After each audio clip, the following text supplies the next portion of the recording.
Hello, everybody. This is Muj Choudhury from RocketPhone.ai. I have the great privilege of welcoming onto the Captain's Vlog today, Mr. Craig Maxwell. How are you doing, Craig? Very well, thanks, Muj. Thanks for having me on. Perfect. Wonderful, wonderful. So Craig is a founder and CEO of a company called Salesbolt, which was established back in 2020. Is that correct? Yep, yep. Okay, perfect. Why don't you tell us a little bit about Salesbolt and a bit about your story, and then we can take it from there.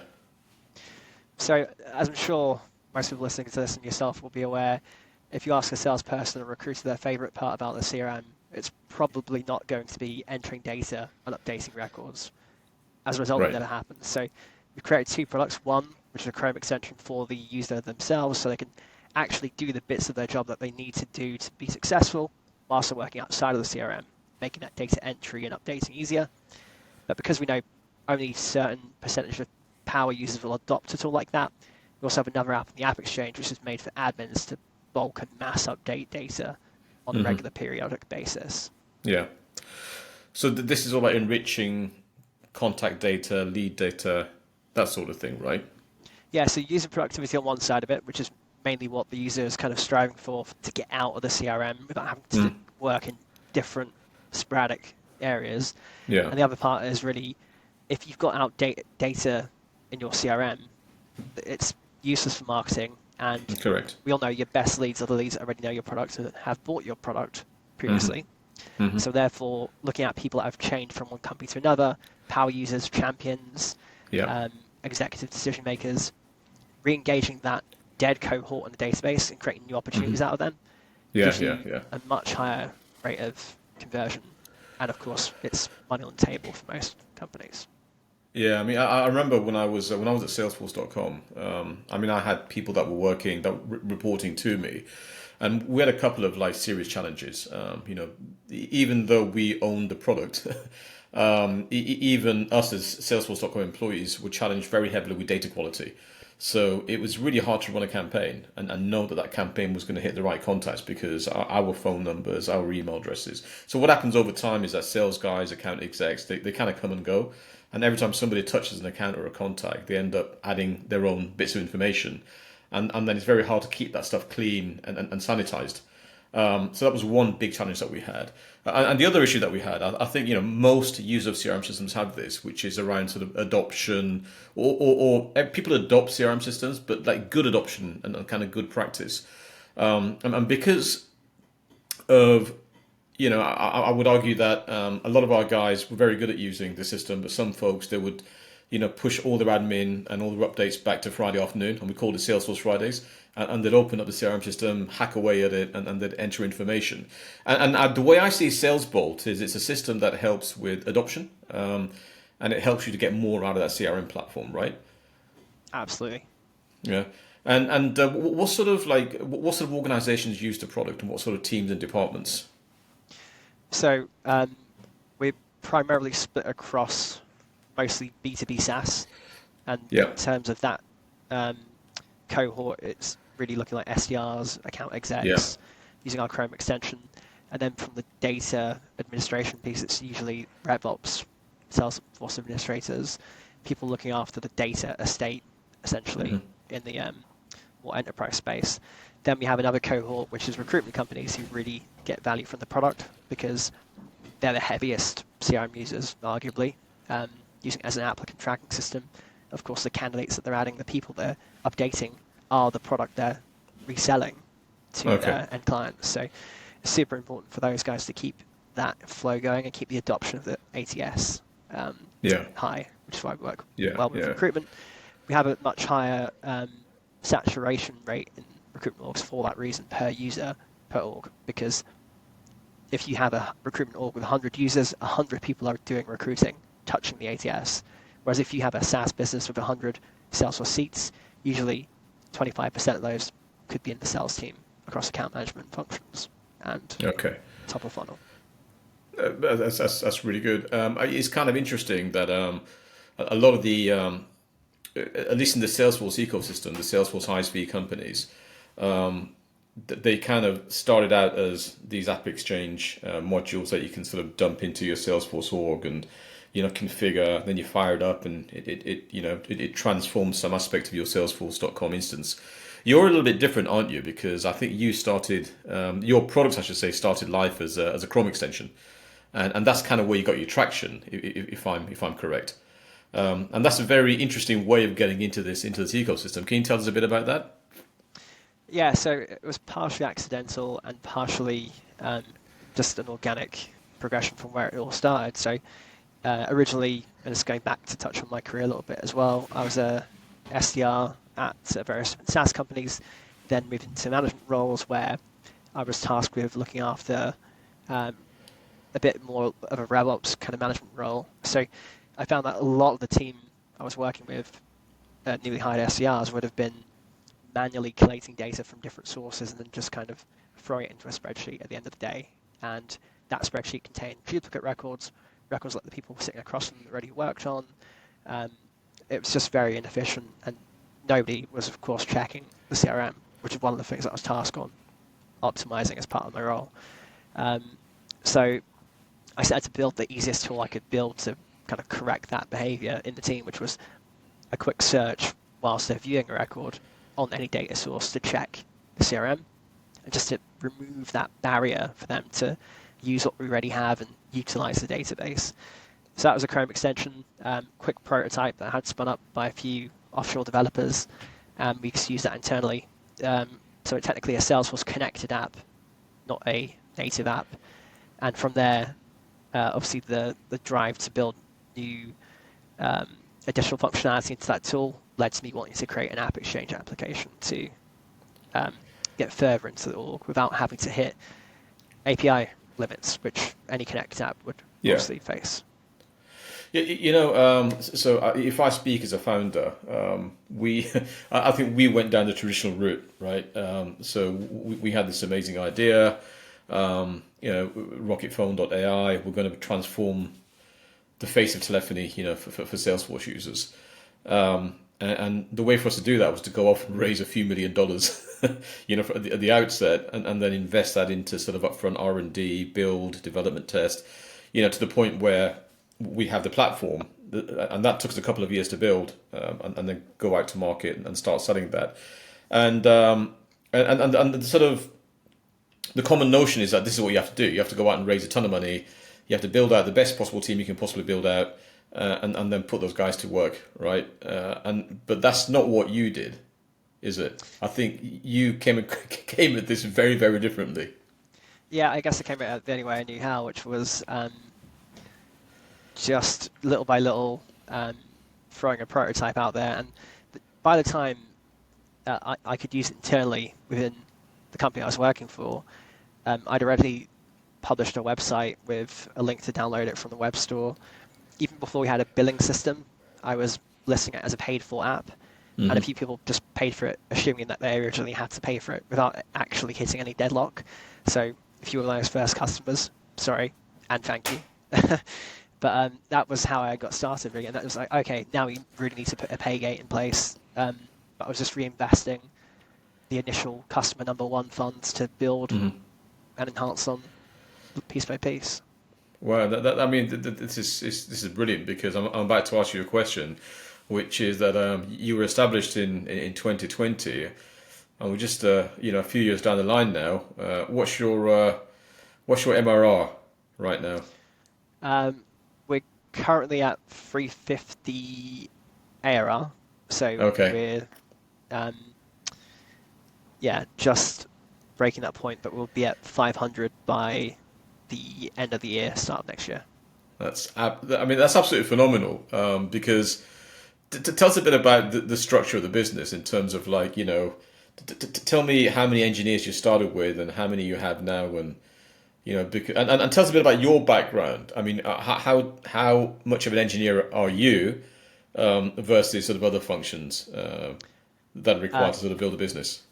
Yeah, so I guess starting on the engineers front, we have 0 full-time employees, never have, and not to this day. So we've always done freelance outsourcing, and most of the product was built via building a feature, then having somebody else build a feature, then just kind of tying them together, a bit like like a Lego, really, where we're Yeah. having like little modules being built here and there and just connecting it up because, you know, there's a load of APIs out there available to do pretty much anything. And as we all know, with GCP and all the AWS add-ons you can get these days, you can really build anything if you combine the pieces. So my whole approach has always been build something, commercialize it, prove it.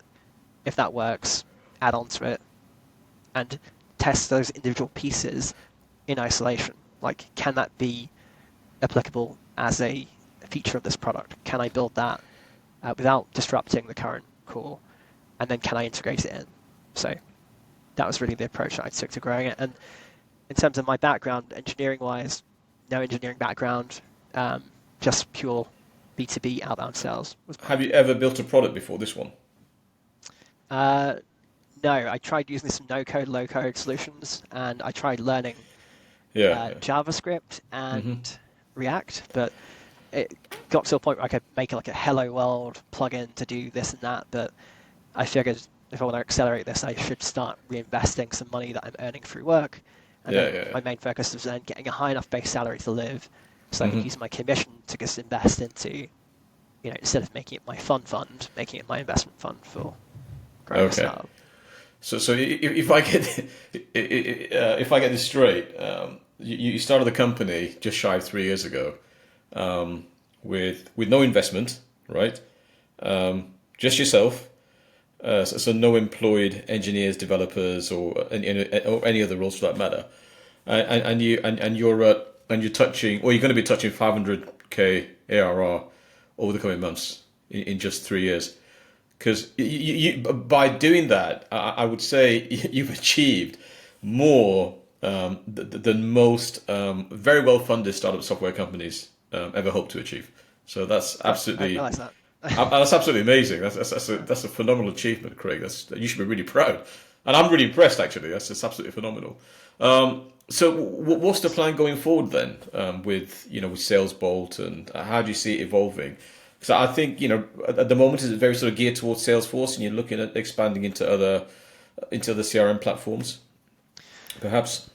I think that's on the roadmap, but we are primarily Salesforce focused at the moment. There's still a lot of ground to cover there. The recruitment space is massive for us. We really feel like we're only still scratching the surface on what we can do there in terms of market penetration. So a big push for us will be into the recruitment vertical to double down on that success.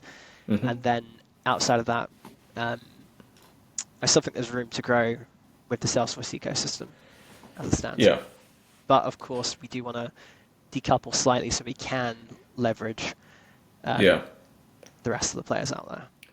Yeah. And I think, we all operate in the Salesforce ecosystem.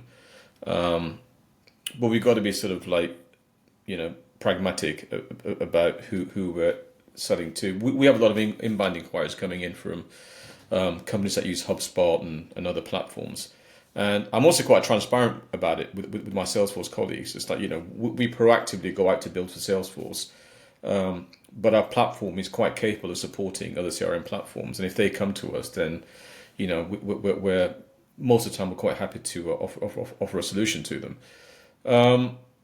How do you find the Salesforce ecosystem, that whole sort of ISV world, and to sort of work with it? Did you get any help from Salesforce or the ecosystem, or do you tend to find that it's all just down to you and, Well, at the moment, I feel like 90% plus of our traffic comes from inbound direct. So website traffic, Chrome extension conversions that then later on end up becoming App Exchange plus Chrome extension customer. So a lot of it does come through other channels, not direct through Salesforce. But that could just be down to, our emphasis on that relationship. I think we still got more that we can do with Salesforce by approaching the account exec network and even the recruitment vertical heads, which is something we definitely need to tap into. Yeah. I recall I was at Salesforce when the App Exchange launched. And, you always launch these things with a very small number of well-respected, trusted partners. So the number of applications that we had was touching 100 applications at the time, and now it's touching, thousands upon thousands. And it's very hard, to be the platform owner such as Salesforce, whether you're Salesforce.com, whether you're you're running the Apple App Store or running the Google Play Store. It's very difficult to curate what goes into the App Store or into the App Exchange. And I guess the best that you can expect for these companies to do is to make sure that these applications are reliable, secure, that they're not going to be doing anything untoward in terms of how they behave inside the Salesforce org. But how do you find your solution stacks up against what else? Do you find there's a lot of noise in there? And if there is, how do you differentiate yourself versus... There are lots of companies that do data enrichment, for example. And I'm just wondering how you partition yourself out from that. Yeah, so I mean, it's a lot of the standard things, I guess, and this has nothing to do with the App Exchange in particular, but anything that we do outside of the App Exchange as well. So we often get kind of lumped into the data provider category bucket, which we're essentially not. We're more of a orchestration platform, and we're enriching specific data for a certain use case. We're not necessarily providing bulk data. So a lot of the time it would be us versus info, which is not correct in some cases, but big platforms like that are adding functionality that may appear to be similar to what we do. But in terms of direct competition, it's just about highlighting those key value points and props like user tracking, churn prevention, and new revenue pipeline versus the typical kind of data provider play, which is I have no data, I want to get a new TAM, give me a massive set of data, which is not really the space that we're playing in. So there's a bit of confusion out there in the market, I guess, and it's just about, for us, clarifying our standpoint, where we see the value. You've seen competitors leave the App Exchange, haven't you? Yeah, that's an interesting one. So we have seen a competitor, I won't mention them by name, but one that raised about 20 million not too long ago, so you can figure out who that is. They did pull from the App Exchange. It does appear that they have an unlisted app, so very curious to know why that would be, but yeah, it does appear that they've removed the App Exchange, which is good for us in terms of competitiveness, because of course people are looking for apps that have been security reviewed, approved, and currently listed. So yeah. What are your thoughts on? So we'll be interviewing the CEO of this company shortly, but I mentioned a couple of minutes ago that the App Exchange is full of lots and lots of different apps, and there's lots of duplication in terms of what some of them do, and it's very hard to curate, right? This huge number of companies and apps that exist on this platform. So I'm starting to see, the emergence of companies that are seeking to act as an abstraction, above the App Exchange, right? And the way they're doing that is by selectively acquiring companies from within the App Exchange, saying, right, we're gonna go to market with a end-to-end offering around sales, marketing, and service, and within that we're going to have document management, we're going to have contracts, we're going to have lead embellishment, we're going to have this, we're going to have that, and if you combine all these things, you have a solution that's ready to go, and you're not worrying as much about trying to find the right piece of the puzzle, right, to put into your eventual solution. And one such company is a company called Unaric, who I think you've heard of. What's your view on those companies? Yeah, so funny enough, Unaric are actually a co-shareholder of Salesbolt at this time, so we're technically in joint venture. But yeah, so there's a lot of aggregation going on in the marketplace for that reason. It's heavily saturated, there's a lot of competition. But I think more so from the buyer standpoint, the consolidation is coming from the request to have a one-stop shop for a RailVops platform. You can see this across different ecosystems and different marketplaces as we get into this more confusing landscape with thousands upon thousands of providers. Some of them don't integrate with each other well, some do, but they're disparate, and then you have to manage multiple buying processes, renewals. It just becomes complex, and I don't think companies really want to have a team of 5 people to manage the implementation of the stack when you can just get one system. Yeah, So yeah. I think it's a lot of the drives coming from larger companies internally wanting a one-stop shop. So I think it's that from zero. I think that consolidation. There's a strong argument that that consolidation just within itself carries sufficient efficiencies that it could save a huge amount of cost and bother for companies looking to build out a solution made up of Salesforce and its partners. So I think there's a huge amount of benefit there. And it's that classic sort of this one, either one throat to choke or one back to pat, depending on how you want to look at it.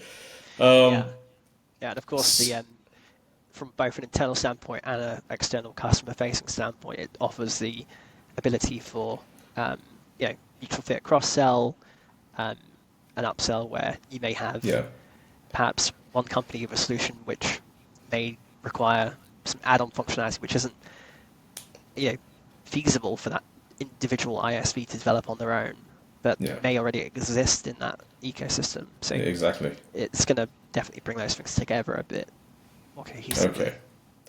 So as we conclude the conversation, what would be your sort of one piece of advice to other founders, who may be looking to get in on the ISV journey?